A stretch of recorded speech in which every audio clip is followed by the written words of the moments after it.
우리 말씀을 보기 전에 제가 보기에 오른쪽에 우리 한마음교회 표가 있는데요. 우리 표 같이 한번 읽어볼까요? 그 위에 있는 빨간 것부터 시작. 건강한 예수제자 공동체. 자, 그 밑에 회복, 훈련, 부흥. 예, 이것이 우리 건강한 예수제자 공동체가 전체 우리 교회 표라면 2024년도에는 우리 교회가 회복되고 또한 훈련되고 그리고 부흥을 향해서 나아가자라는 목표를 가지고 나아가고 있습니다. 작년에 소천하신 달라스 윌라드라는 목사님이 계십니다. 이분의 대표적인 저서가 마음의 혁신이라는 책이 있습니다. 제가 예전에 이 책을 읽었는데 이번에 좀 다시 읽고 있는데 좀 굉장히 마음에 많이 와닿고 있습니다. 성도가 예수님을 닮아가기 위해서 달라스 윌라드 목사님은 적어도 4가지 정도의 조건들이 필요하다고 합니다. 첫 번째는 성화에 대한 분명한 비전을 가지고, 두 번째는 결단을 하고, 세 번째는 이에 대한 성경적인 방법을 사용하여, 네 번째는 성령을 의지해서 훈련할 때 그것이 가능하다라고 말해주고 있습니다. 그렇다면 우리는 왜 예수님을 닮아가는 것을 분명한 비전으로 삼아야 되는가? 또한 우리 교회는 왜 건강한 예수제자 공동체를 함께 비전으로 공유하며 인생을 살아야 되는가? 우리는 좀 생각해 볼 필요가 있습니다.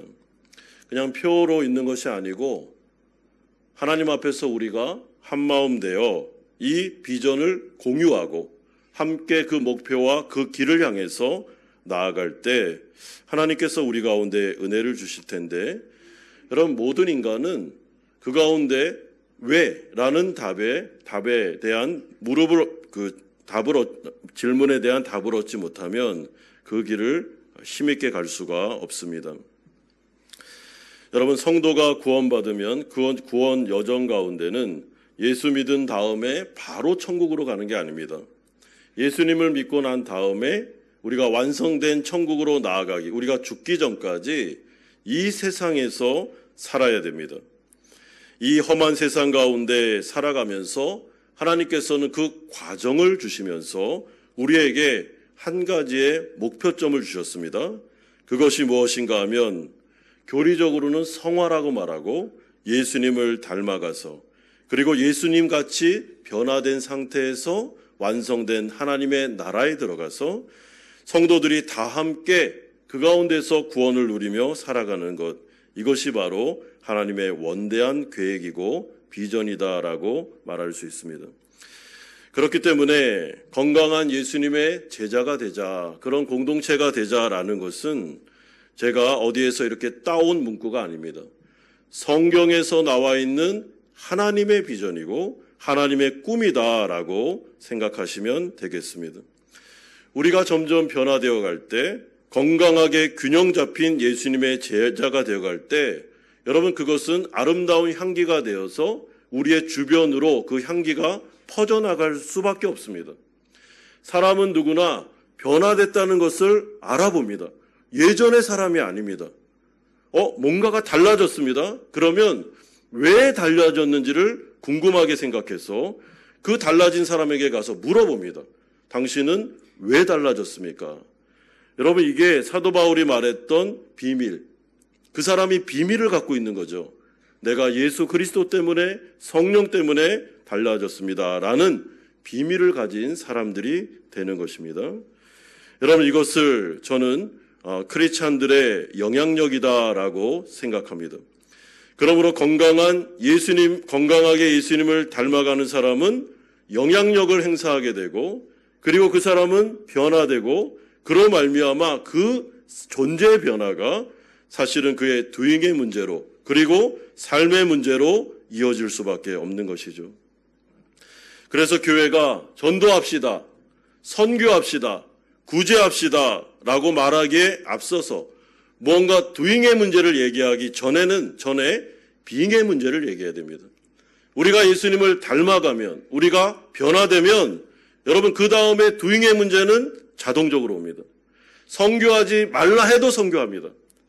예수님이 너무 좋고 예수님으로 인해 비밀을 가지고 있고 예수님 때문에 내가 바뀌었고 예수님 때문에 내가 진정한 삶을 얻었다면 그 사람은 예수님을 증거하고 싶기 때문에 선교하고 전도하고 또한 다른 사람을 구제할 수밖에 없는 것이죠. 저는 지난주에 우리 금요일 날 우리 선교사님이 오셔서 하나님의 말씀을 전하고 보고하는 가운데 제 마음속에 참 이렇게 울림이 있었던 것이 있었습니다. 그게 뭔가 하면 선교는 하나님의 나라 관점에서 해야 됩니다라는 말이었습니다. 굉장히 공감이 됐습니다. 하나님의 나라 관점에서 선교한다는 게 뭐겠습니까? 선교사님들만 선교하는 게 아니라 이 호치민 땅에 살아가는 모든 성도들이 선교의 현장 가운데 있다는 것이죠.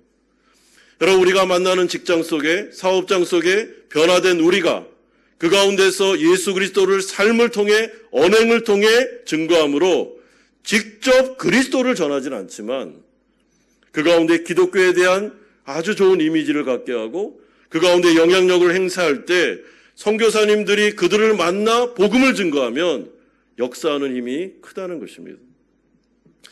그런데 가슴 아픈 게도 조국 대한민국 안에 또한 전 세계 안에 기독교에 대한 나쁜 이미지가 퍼졌어. 그리고 그 주 원인이 사실은 교회를 다니는 교인들에 의해서 교인들의 이미지가, 교회의 이미지가 안 좋아지고 복음의 이미지가 안 좋아지면서 전도하기가 그렇게 어렵고 선교하기가 그렇게 어려운 게 여러분 조국 대한민국이 됐다고 말하고 있습니다. 그러니까 얼마나 안타까운 일입니까? 여러분, 이것을 근본적으로 극복할 수 있는 방법은 우리가 변화되는 것입니다.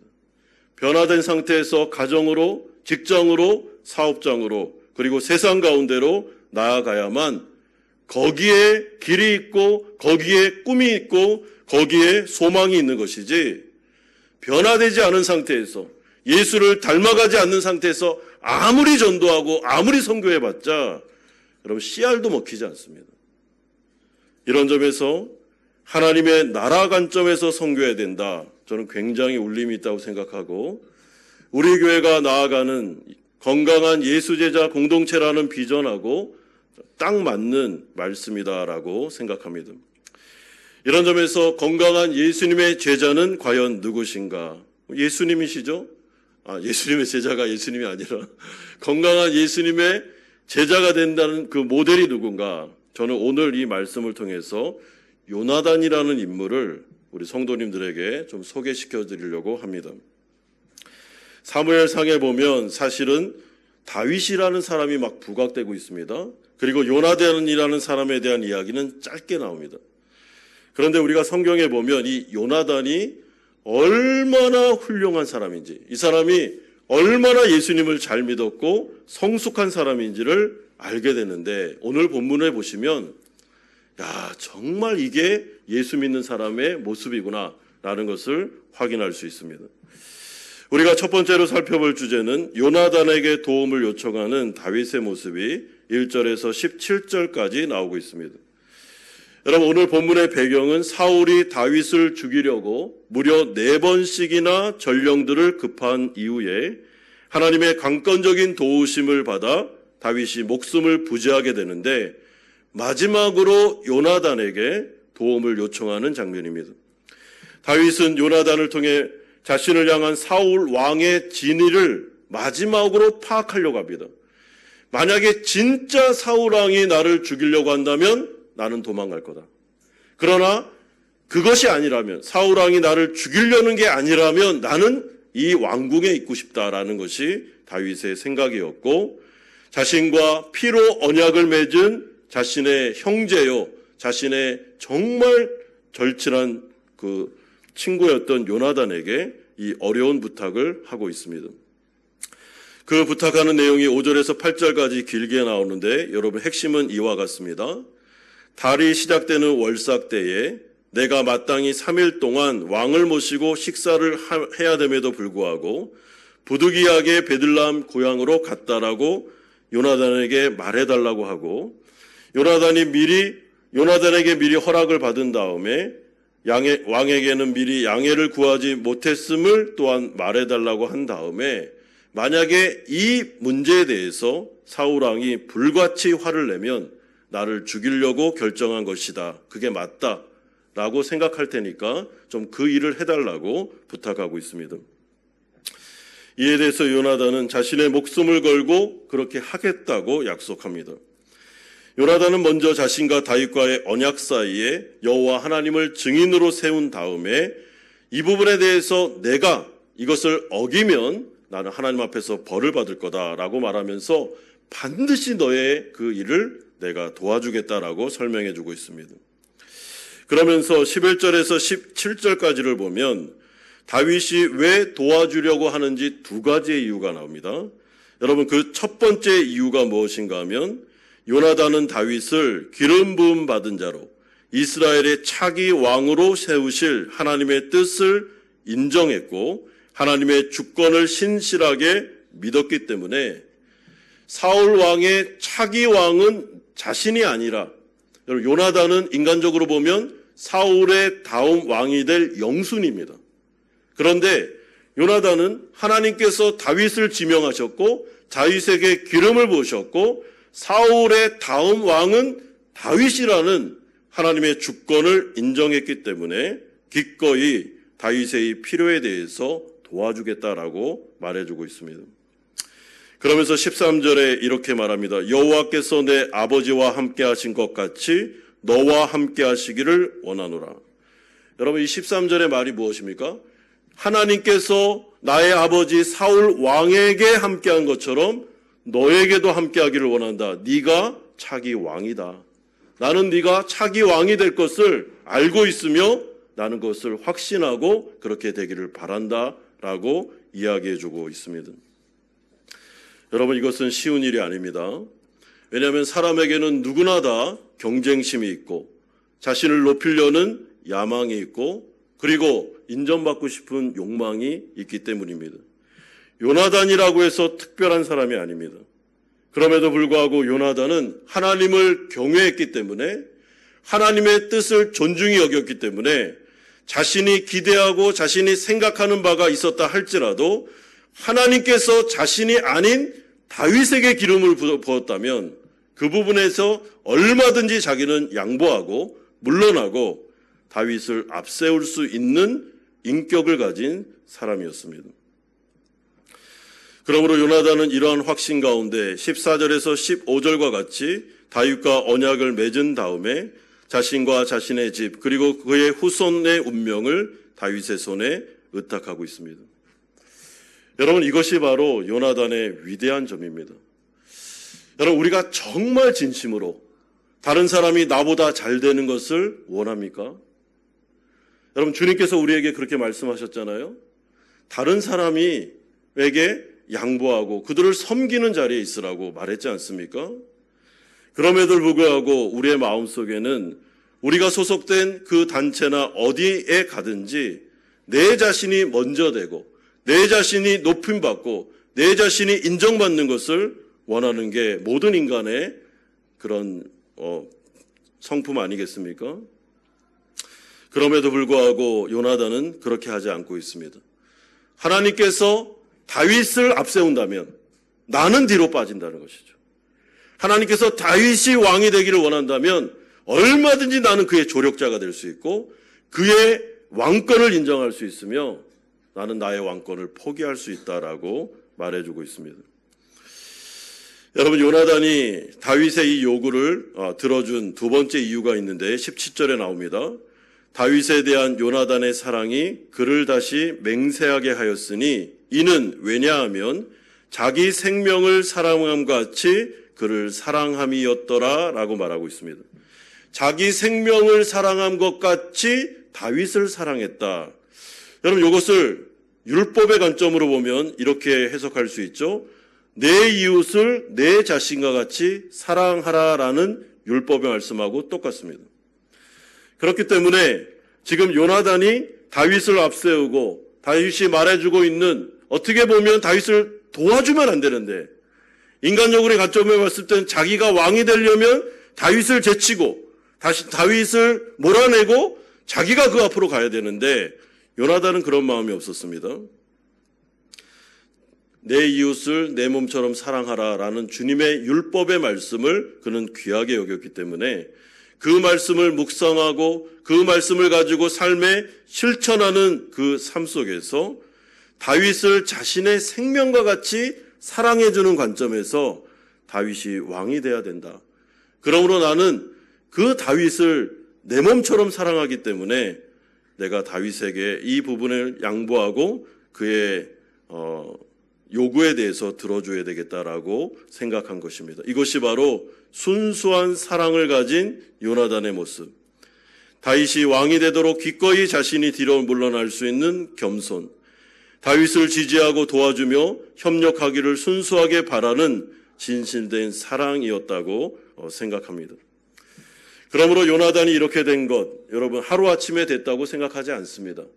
모든 인간은 될 수가 없습니다. 우리 안에 원죄가 있고 우리 안에 이기심이 있고 교만이 있기 때문입니다. 그러므로 요나단의 인생이 이 성경에서 다 펼쳐지지는 않지만 우리가 충분히 유추할 수 있습니다.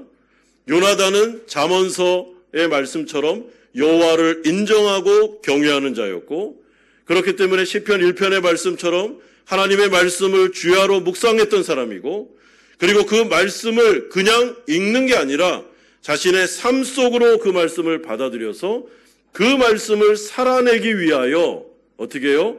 훈련하고 자신을 연단했던 사람이구나. 자기를 부인했던 사람이구나 라는 것을 우리는 확인할 수 있습니다. 그래서 맺어진 열매로서의 성품이 바로 지금 요나단이 다윗을 데우는 관계성에서 나타나고 있는 것입니다. 여러분 신앙의 성숙이라고 말할 때 우리가 교회 안에서 섬기고 봉사하고 예배하고 여러분 이런 것만 보시면 안 됩니다. 사실은 더 중요한 것은 관계성 안에서의 성숙입니다.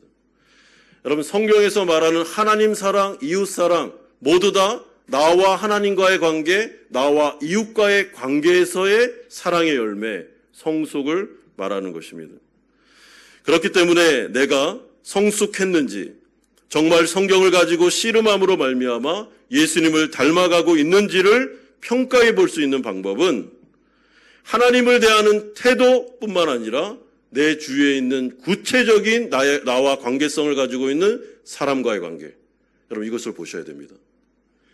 부부와의 관계, 자녀와의 관계, 교회에서 교인과의 관계, 그리고 회사와 사업장에서 나와 가장 근접해 있는 사람과의 관계를 보시고 거기에서 정말 내가 요나단처럼 겸손하고 이 사람이 높아지고 이 사람이 앞으로 나아가는 것에 대해서 시기심을 가지지 않고 내가 뒤로 빠져주면서 이 사람을 밀어줄 수 있는 마음이 나에게 있는가? 여러분 경쟁 사회 속에서 이렇게 한다? 바보 취급 당합니다. 근데 정말 내 마음속에 그런 마음이 있는지를 그렇게 변화되고 있는 성품질을 보면 내가 예수님을 잘 닮아가고 있는지 그렇지 않은지를 확인할 수 있습니다. 여러분 저 같은 경우는 어떻습니까? 아내와 저와의 관계죠. 자녀들과 저와의 관계입니다. 그리고 운영위원들 회의할 때 그 모습, 우리 교육자들을 대하는 태도, 또한 성도들을 대하는 태도, 그리고 교회 직원을 대하는 태도. 여러분 거기에서 저의 신앙과 저의 인격이 나타나게 되는 것입니다. 우리 탓이라는 형제를 제가 대하는 태도를 보면 신앙이 나타난다는 거예요. 여러분 신앙이라는 것을 굉장히 형이상학적이 생각해서 하나님 앞에서 뭔가를 막 득도하고 하나님 앞에서 막 기도를 열심히 하면 뭔가를 통과하고 이렇게 생각하는데 그런 것도 있습니다. 그런데 정말 신앙의 성숙은 오늘 요나단의 모습을 보십시오. 요나단이 다윗을 어떻게 지금 대하는 걸 보십시오. 여러분 그 앞에서 한없이 겸손해지고 하나님의 주권을 인정하고 자기가 차기 왕 영순인데도 불구하고 하나님이 원하지 않으면 기꺼이 물러나면서 다윗 네가 왕이다. 나는 너를 도와줄 거야. 나는 시기심과 질투심 가지고 있지 않아. 하나님의 전체적인 그림으로 봤을 때 내가 왕이 안 돼도 돼. 네가 왕이 돼도 된다. 그게 하나님의 뜻이라면 나는 그 부분에 대해서 아멘 할 거야. 그리고 끝까지 내가 생명을 걸고 너를 도와줄 거다. 이렇게 나아가는 요나단의 모습이 여러분 진짜 예수님의 제자의 모습이고 우리가 목표를 삼아야 되는 모습이 되는 것입니다. 그렇기 때문에 성도들이 내가 예수님을 닮아가야 되겠습니다 라고 말할 때는 여러분 하나님과의 관계뿐만 아니라 이웃과의 구체적인 관계에서 오늘 하루 내가 이 사람에게, 내 이웃에게, 내 가족들에게 아니면 내 성도들에게 내가 어떻게 대했지? 어떤 말을 했지? 어떤 표정으로 대했지라는 것을 보면서 매일같이 저녁에 자기 자신을 돌아보고 성찰하고 내가 하나님 앞에서 왜 이렇게까지 변화되지 못했는가에 대한 회개가 있을 때 우리는 예수님을 닮아갈 수 있다고 생각합니다. 이런 점에서 크게 두 번째로 요나단은 다윗에게 그렇게 약속할 뿐만 아니라 이 부분에 대해서 이제 자신의 계획을 실행하고 인내의 모습을 보여주는 장면이 18절에서 42절 끝까지 나오고 있습니다. 여러분 요나단은 다윗과의 약속을 지키기 위해 행동으로 옮기고 있습니다. 자신의 목숨을 걸어야 되는 부분임에도 불구하고 그는 다윗을 위하여 월삭이 되는 시작되는 3일 동안 사울과의 식사 자리를 다윗에게 피하라고 말하고 다윗이 부탁한 그대로 모든 것들을 다 실행에 옮깁니다.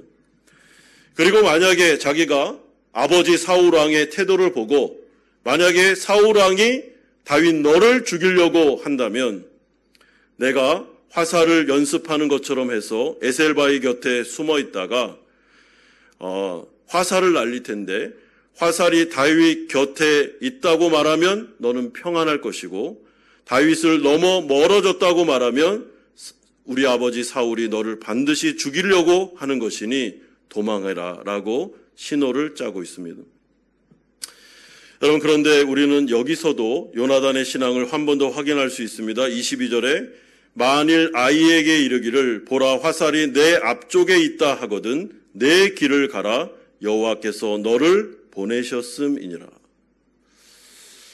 여러분 참 놀랍죠? 지금 요나단이 다윗에게 뭐라고 합니까? 만약에 사울왕 우리 아버지가 너를 죽이려고 한다. 그래서 내가 그걸 확인하고 너한테 멀리 도망가라. 이 왕궁으로 도망가야 된다. 라고 말한다면 그건 역시 하나님께서 너를 보내는 것이니까 너는 그걸 받아들이고 도망해야 된다라고 알려주고 있습니다. 여러분 굉장히 가슴 아픈 말이지만 그럼에도 불구하고 요나단은 왜 이런 일이 벌어졌는지는 모르겠으나 그럼에도 불구하고 하나님의 절대 주권을 인정하고 그리고 하나님께서 다윗 너를 반드시 왕으로 삼을 것을 내가 믿는데 지금 왕궁에 있으면서 왕이 되는 게 아니고 나는 뭔지는 잘 모르겠지만 너는 광야로 도망가야 된다. 그리고 거기에서 하나님이 어떤 일을 하실 거야. 근데 그 일을 네가 다 감당한 다음에 네가 왕이 될 거야. 그러니까 여호와께서 너를 보낸다고 생각하고 너는 이것을 그대로 받아들이고 도망해라 라고 알려주고 있습니다. 여러분 요나단은 정말 하나님의 주권을 인정하는 사람입니다.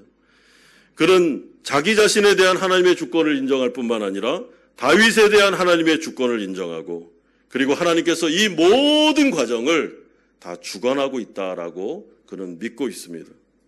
여러분 그래서 요나단이 다윗을 도와주고 있는 것입니다. 그리고 요나단은 기꺼이 다윗의 인생에 적극적으로 참여하여 그를 위해 자신의 삶을 희생하고 있습니다. 여러분 이런 점에서 요나단의 인품과 신앙을 바라볼 때 우리가 내 자신의 신앙만을 돌보는 것이 아니라 사실은 예수님을 닮아간다는 것은 우리의 도움이 필요하고 우리의 기도가 필요한 예를 들어서 목장 가운데 있는 목원들과 같이 또한 주일학교 가운데 있는 어린아이들 그리고 이웃들 우리 주위에 있는 그 사람들 도움이 필요한 자들에게 기꺼이 내가 그들의 삶에 동참해서 그들을 위해 기도해주고 도와주고 돌보아주는 섬김의 삶 이것이 바로 예수님의 모습을 닮아가는 요나단의 인생이다라고 생각할 수 있습니다. 여러분, 그렇기 때문에 우리가 예수님을 닮아가는 예수제자 공동체가 될 때 나 자신의 문제만에 집중해서는 안 됩니다. 여러분, 좁게는 교회 안에 있는 기도가 필요한 분들, 그리고 도움이 필요한 분들에게 우리가 말만 하는 게 아니라 행동으로 나아가서 그들을 도와주고 붙잡아줘야 됩니다. 여러분, 물론 그들이 원하지 않을 때는 무리하게 들어갈 필요가 없습니다. 그러나 중보기도를 부탁하고 도움을 요청하고 함께 정말 이 길을 가자고 도와달라고 부탁하는 우리 성도들에게는 여러분, 요나단과 같이, 요나단이 다윗을 도왔던 것 같이 그렇게 도와주고 함께 그 길을 걸어가 줘야 되는 것이죠. 그러므로 요나단은 이 모든 일들을 다 실행에 옮기고, 그리고 하나님 앞에서 사울왕이 다윗을 죽이려고 한다라는 것을 확인한 다음에 이제 요나단은 다윗에게 이 모든 것을 알려주고 다윗이 도망가는 것을 도와주고 있습니다. 여러분, 그런데 이와는 달리 사울왕의 모습은 어떻게 나타나고 있습니까? 요나단이 이 계획에 따라 일을 진행하고 있을 때 사울이 요나단을 향해서 화내는 모습이 나오고 있습니다. 30절에서 31절을 제가 한번 읽어드리겠습니다. 사울이 요나단에게 화를 내며 그에게 이르되 패역 무도한 계집의 소생아, 네가 이새의 아들을 택한 것이 내 수치와 내 어머니의 벌거벗은 수치됨을 내가 어찌 알지 못하랴. 이새의 아들이 땅에 사는 동안은 너와 내 나라가 든든히 서지 못하리라. 그런즉 이제 사람을 보내어 그를 내게로 끌어오라. 그는 죽여야 할 자니라 한지라. 여러분, 요나단을 향해서 사울이 뭐라고 말합니까? 패역무도한 계집의 소생아. 이것은 극한 욕입니다. 그러니까 쌍욕을 하고 있는 겁니다. 자기 아들에 대해서. 여러분, 사울의 언어가 이러지 않았습니다. 사울이 하나님 앞에서 왕으로 기름 부음을, 최초의 기름 부음을 받는 그때는 사울이 결코 이러지 않았습니다. 사울은 굉장히 겸손한 사람이었고 자신을 왕으로 삼는다는 하나님의 그 말씀을 감당할 수 없어서 볏단의 뒤에 숨었던 사람입니다. 어떻게 감히 내가 거룩한 하나님 나라의 왕이 될 수 있어? 이렇게 생각했던 사람이 사울이었습니다. 그런데 오늘 사울의 자신의 아들 요나단을 향한 이 언어를 보십시오. 그리고 다윗을 향한 언어를 보십시오.